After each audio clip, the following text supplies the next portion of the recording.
नमस्कार दोस्तों, मेरा नाम है विमल सिंह बालाजी। स्टडी अड्डा में आपका स्वागत है। लेखपाल और सुपर टेट के लिए हम आपको हिंदी और सामान्य ज्ञान और अध्ययन के प्रैक्टिस सेट करा रहे हैं। तो इससे पहले सेट नंबर 8 के जो है वो प्रश्न हमने देखे थे सामान्य ज्ञान के। साइड में आई बटन पिछला वाला वीडियो आपको मिल जाएगा। आज हम देखेंगे सेट नंबर 9 और उसके अंतर्गत हिंदी के 25 प्रश्न देखेंगे। चलिए शुरू करते हैं प्रश्न नंबर 1 से। सबसे पहला प्रश्न, जो देखा नहीं जा सके वाक्य का एक शब्द आपको बताना है, उसके लिए क्या यूज होगा? दृश्य या फिर अदृश्य या पारदर्शी है या अपारदर्शी है। तो पारदर्शी मतलब जिसके पार देख सकें, अपारदर्शी जिसके पार ना देख सकें, दृश्य मतलब जिसको आप देख सकें और अदृश्य जो ना दिखाई दे। तो जो देखा नहीं जा सका, तो बस आपका आंसर बी वाला यहाँ पर अदृश्य जो है बिल्कुल सही हो जाएगा। दूसरा प्रश्न कह रहा है बैल शब्द का पर्यायवाची शब्द जो है वो क्या होगा? केहरी होगा या फिर वृषभ होगा या फिर पादप होगा या फिर अज होगा। तो बताइए इनमें से कौन सा जो है वो आपका सही होगा। बैल शब्द का पर्यायवाची शब्द आपको याद होगा तो डीएलएड में एक बार ये क्वेश्चन आ भी चुका है, मैंने आपको कराया भी है। आंसर की बात करते हैं तो आपका बी वाला ऑप्शन यहाँ पर वृषभ जो है वो सही होगा। तो बैल शब्द का पर्यायवाची क्या होता है? वृषभ होता है। पूछा भी जा चुका है तो ध्यान रखिएगा। तीसरा प्रश्न, कौन सा इनमें से शब्द है जिसमें प्रत्यय लगा हुआ है? ये पूछा गया है। आलंबन में लगा है या फिर चिड़चिड़ाहट में लगा है या फिर अव्यवस्था में या मनोविकार में। तो बताइए इनमें से कौन सा जो है वो आपका सही होगा। किसमें आपसे पूछा गया है प्रत्यय जो है वो लगा हुआ है? अच्छा, अव्यवस्था में देखेंगे तो आ आपको लग रहा है क्लियर दिख रहा है, यानी कि यहाँ पर तो उपसर्ग लगा है, ये ऑप्शन तो सीधे कट जाएगा। मनोविकार में मनोवर्ड लगा है, उससे विकार अलग करेंगे तो ये भी आपका बिल्कुल नहीं होगा। आलंबन में भी देखिए तो बिल्कुल नहीं होगा। पर चिड़चिड़ाहट में देखेंगे तो लास्ट में आहट वर्ड आ रहा है, उससे आपको क्लियर समझ में आ रहा है कि यहाँ पर जो प्रत्यय लगे वाला शब्द है वो आपका बी वाला है, यानी कि चिड़चिड़ाहट से आपका आहट अलग करेंगे तो आपका जो प्रत्यय है वो अलग होगा।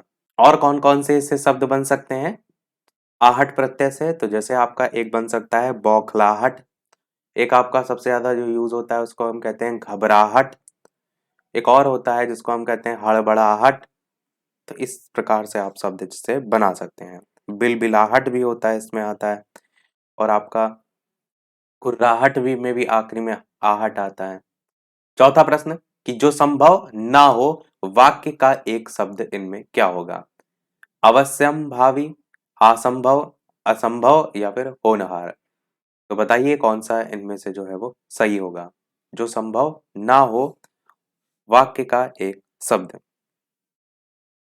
आंसर की बात करते हैं, जो संभावनाओं क्लियर हम उसको कहते हैं असंभव, तो बस यही आपका सही होगा। बाकी से मिलते जुलते असंभव वगैरह दे रखे हैं वो सब नहीं है, सी वाला ही आपका यहाँ पर सही होगा। पांचवा प्रश्न, इनमें किस शब्द में आपसे पूछा गया है उपसर्ग जो है वो नहीं है? अधिकतर, अनर्थ, प्रतिकार या फिर अपरिचित। बताइए कौन सा इनमें से जो है वो सही होगा। इनमें से किस शब्द में उपसर्ग जो है आपसे पूछा गया है नहीं है? तो अगर आप देखेंगे प्रतिकार तो प्रति उपसर्ग है, कार अलग होगा तो बिल्कुल इसमें उपसर्ग है।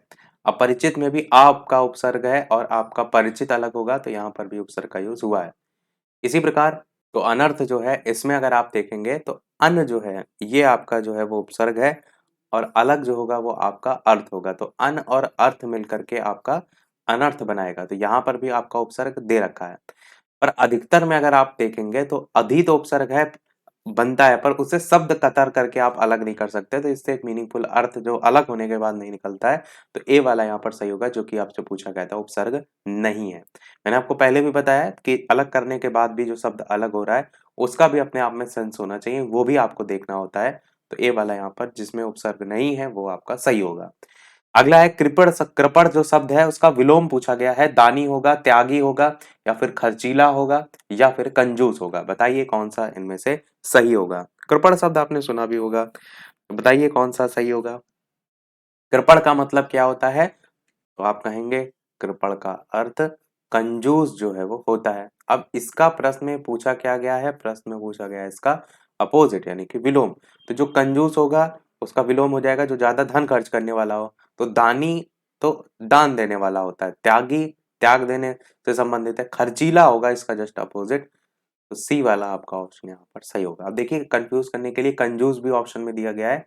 कई बार क्या होता है हमने सुना होता है कि अरे हाँ कृपण मतलब होता है आपका कंजूस, तो और ऑप्शन में क्या यानी कि प्रश्न में क्या पूछा गया विलोम, इस पर ना ध्यान दे करके कंजूस वाला ऑप्शन को टिक कर देते हैं। तो इस चीज का ध्यान रखिएगा। प्रश्न में समानार्थी पूछा गया है, पर्यायवाची पूछा गया है या विलोम पूछा गया है। 7वां प्रश्न देखते हैं कि जो व्याकरण जानता हो उसके लिए एक शब्द क्या होता है? व्याकरणाचार्य, व्याकरण प्रणेता या फिर व्याकरण या फिर व्याकरण पंडित। बताइए कौन सा इनमें से सही होगा? जो व्याकरण जानता हो उसके लिए एक शब्द क्या होगा? आंसर की बात करते हैं तो उसको हम कहते हैं व्याकरण। सी वाला आपका ऑप्शन यहाँ पर सही होगा। अगला देखते हैं आपका प्रश्न, कौन सा शब्द है जिसमें प्रत्यय का प्रयोग हुआ है आपको बताना है? बिल्कुल या फिर ऑर्डर या फिर वक्तव्य या फिर परिचय। बताइए इनमें से कौन सा जो है आपका सही होगा? किस शब्द में प्रत्यय का प्रयोग हुआ है? बिल्कुल, ऑर्डर, वक्तव्य या परिचय में से आंसर की बात करते हैं तो आपका ऑप्शन यहाँ पर वक्तव्य जो है वो सही होगा, जिसमें प्रत्यय का यूज जो है वो हुआ है। ये जो वक्तव्य की तरह जैसे आपका कर्तव्य भी होता है तो उसमें आखिरी में तव्य जो है वो आता है।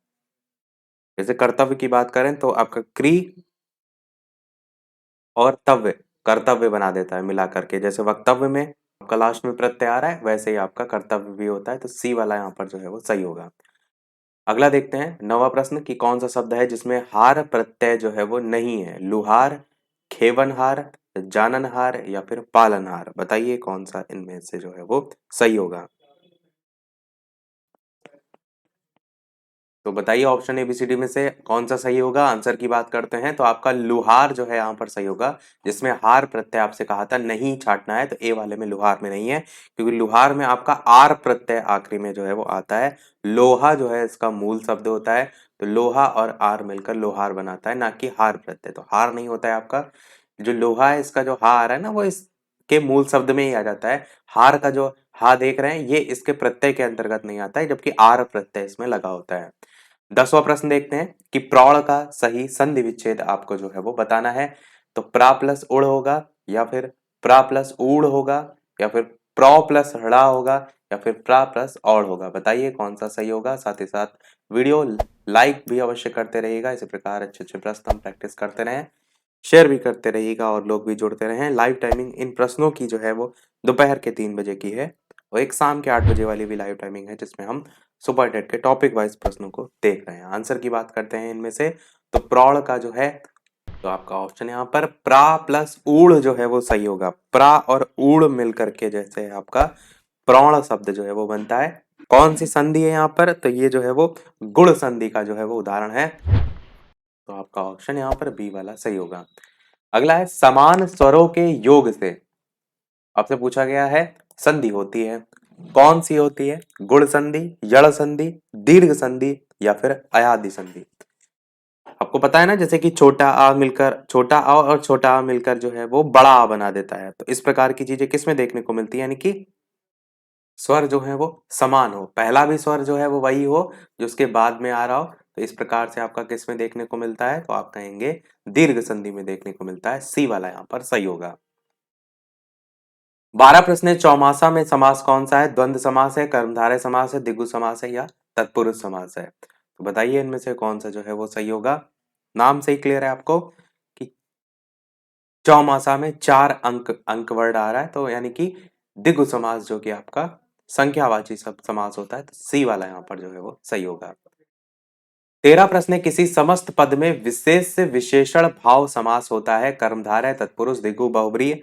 तो बताइए कौन सा इनमें से जो है वो सही होगा? किसी समस्त पद में विशेष विशेषण भाव समास होता है, कर्मधारय, तत्पुरुष, द्विगु या फिर बहुब्रीहि।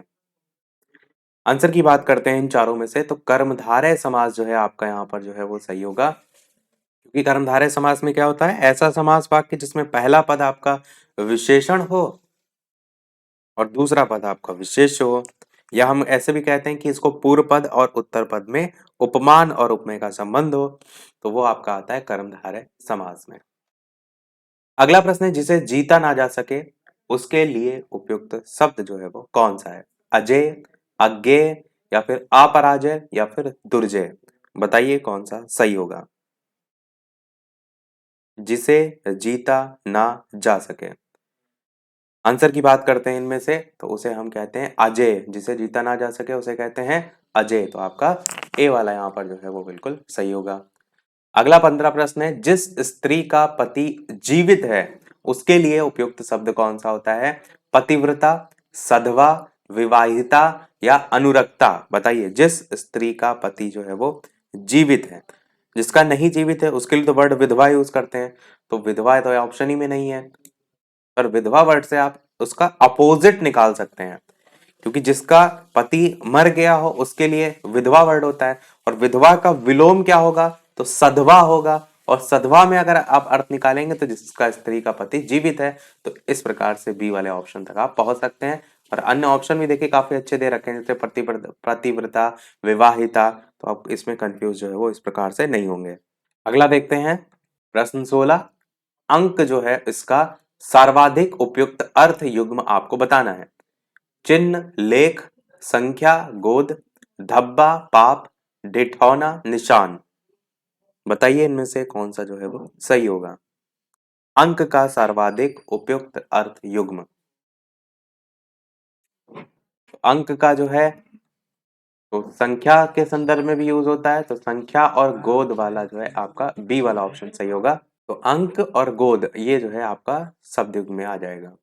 17 प्रश्न आपका उत्थान शब्द का विलोम पूछा गया है। उत्थान उठने के संदर्भ में होता है, तो अवरोह होगा विलोम, अपकार होगा, पतन होगा या उन्नति होगा। तो बताइए कौन सा सही होगा।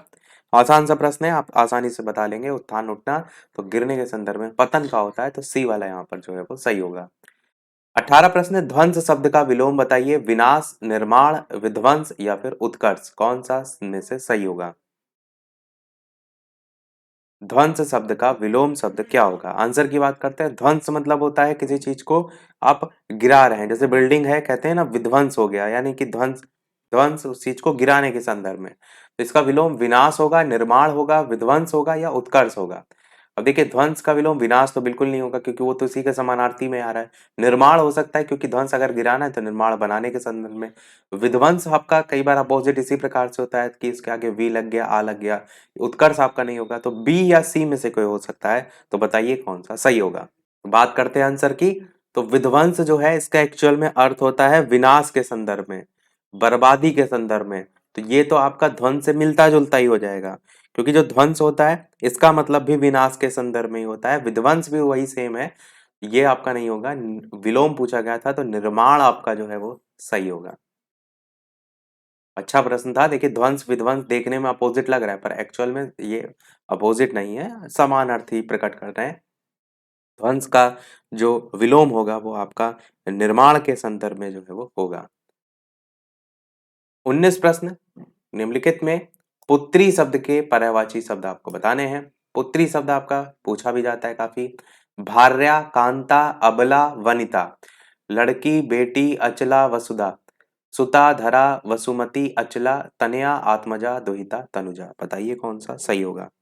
तो आंसर की बात करते हैं, इन चारों में से कौन सा जो है वो पुत्री का पर्यायवाची होगा। तो देखिए आपका तनया, आत्मजा, दुहिता, तनुजा, ये वाला जो है डी वाला ऑप्शन सही होगा। और भी आपके पर्यायवाची होते हैं, जैसे कि आपका नंदना पर्यायवाची होता है। नंदना के अलावा नंदिनी भी जो है इसमें होता है पर्यायवाची। सुता आपका पर्यायवाची होता है। जैसे ऊपर ऑप्शन में देख रहे हैं यहाँ सुता लिखा है, पर अन्य ऑप्शन कट जाएंगे। धरा आपका पृथ्वी का होता है धरा, तो इस प्रकार से ऑप्शन कट जाएंगे, तो आपके बाकी ऑप्शन भी कट जाएंगे, पर डी वाला यहाँ पर सही होगा।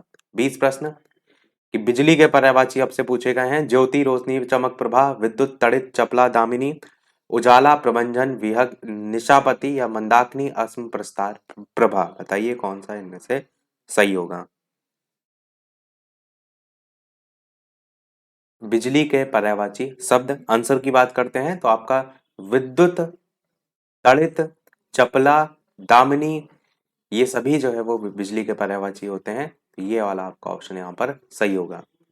एक चंचला भी आपका पर्यायवाची होता है। विद्युत, चपला, चंचला, सौदामिन, अतिशीत, इस प्रकार से याद रखिए, सब जो है बिजली के पर्यायवाची होते हैं। तो बी वाला यहाँ पर सही होगा। 21 आपका प्रश्न है, योगदान में कौन सा समास है। बहुब्री, अव्ययीभाव, तत्पुरुष या फिर कर्मधारय है। बताइए कौन सा सही होगा। योगदान में कौन सा समास है। तो ऑप्शन एबीसीडी में से आंसर की बात करते हैं, तो आपका कर्मधारय समास जो है यहाँ पर सही होगा। योगदान में जो है वो कर्मधारय समास जो है आपका होता है। अगला देखते हैं आपका 22 प्रश्न, उच्छ्वास का सही संधि विच्छेद आपको बताना है। उत प्लस श्वास, उत प्लस छवास या फिर उच्च प्लस श्वास या फिर उच्च प्लस छवास, इस प्रकार से चार ऑप्शन है। बताइए कौन सा इनमें से सही होगा। उच्छ्वास का सही संधि विच्छेद जो है वो क्या होगा? आंसर की बात करते हैं इन चारों में से, तो आपका उत प्लस श्वास जो है पहला वाला ही ऑप्शन सही होगा। और उत में यहाँ पर इस प्रकार से हलंत लगेगा, इस चीज को ध्यान रखिएगा, तो ए वाला यहाँ पर सही होगा। अगला 23 प्रश्न कि जो हर समय अपना मतलब साधता हो उसके लिए क्या कहा जाता है? स्वार्थी या फिर मतलबी या फिर परमार्थी या फिर स्वार्थी। स्वार्थियां दो प्रकार से लिखा है, एक स्वार्थी लिखा है, एक स्वार्थी लिखा है। तो बताइए कौन सा इनमें से जो है वो सही होगा। आंसर की बात करते हैं, जो हर समय अपना मतलब साधता हो उसके लिए शब्द यूज किया जाता है स्वार्थी, डी वाला सही हो जाएगा। सेकंड लास्ट प्रश्न 24, बहिर्मुखी शब्द में कौन सा उपसर्ग होगा? बहिस, बही, बहिर या फिर बहिर, इस प्रकार से चार ऑप्शन है। उपसर्ग आपको यहाँ पर छांटना है, तो बताइए कौन सा यहाँ पर जो है वो आएगा। आंसर की बात करते हैं तो आपका बहिर जो है ये आपका उपसर्ग है, बहिर्मुखी इस प्रकार से अलग होगा, तो आपका यही उपसर्ग हो जाएगा। चलिए देखते हैं हमारा अगला और इस वीडियो का लास्ट प्रश्न, इसके बाद एक प्रश्न हम आपसे भी जो है वो पूछेंगे। तो 25 प्रश्न है, इनमें से कौन सा वाक्य मिश्र वाक्य आपसे पूछा गया है? नहीं है। मैंने एक पुस्तक खरीदी जो नई है, यह वही बच्चा है जिसे बैल ने मारा। एक विज्ञान गोष्ठी हुई जिसमें अनेक वक्ता जो है वो बोले, और वह परिश्रमी ही नहीं वरन ईमानदार भी है। तो इसमें से आपसे पूछा गया है कौन सा मिश्र वाक्य जो है वो नहीं है। साथ ही साथ चैनल पर नए हो सब्सक्राइब करके भी अवश्य जुड़ जाइएगा, और वीडियो पसंद आए तो लाइक शेयर सब्सक्राइब अवश्य जो है वो करते रहिएगा। बताइए कौन सा इनमें से जो है वो सही होगा। आंसर की बात करते हैं तो पूछा गया था कौन सा मिश्र वाक्य नहीं है। यहाँ पर आपका जो मिश्र वाक्य नहीं है वो आपका फोर्थ वाला होगा, यानी कि वह परिश्रमी ही नहीं ईमानदार भी है, ये आपका मिश्र वाक्य नहीं है। बाकी पहचान मैं आपको ऑलरेडी बता चुका हूँ। अब एक प्रश्न आपके लिए भी, जैसे कि सभी वीडियो में हम आपसे एक ना एक प्रश्न पूछते हैं, तो ये है आपका इस वीडियो का प्रश्न, जिसका आंसर वीडियो के मेन कमेंट में आपको बताना है कि संविधान सभा के संवैधानिक सलाहकार कौन थे? Sachchidananda Sinha, K M Munshi, B N Rao या टी टी कृष्णामाचारी। तो इन चारों में से कौन सा सही होगा? अपना आंसर वीडियो के मेन कमेंट में बताइएगा। लाइव टाइमिंग दोपहर के 3 बजे, शाम के 8 बजे है, तो लाइव आकर भी वीडियो आप देख सकते हैं, प्रश्नों की प्रैक्टिस कर सकते हैं। तो आज वीडियो में इतना ही रखते हैं, मिलते हैं फिर अगले वीडियो में कुछ नए प्रश्नों के साथ, नए टॉपिक के साथ। तब तक के लिए नमस्कार, जय हिंद।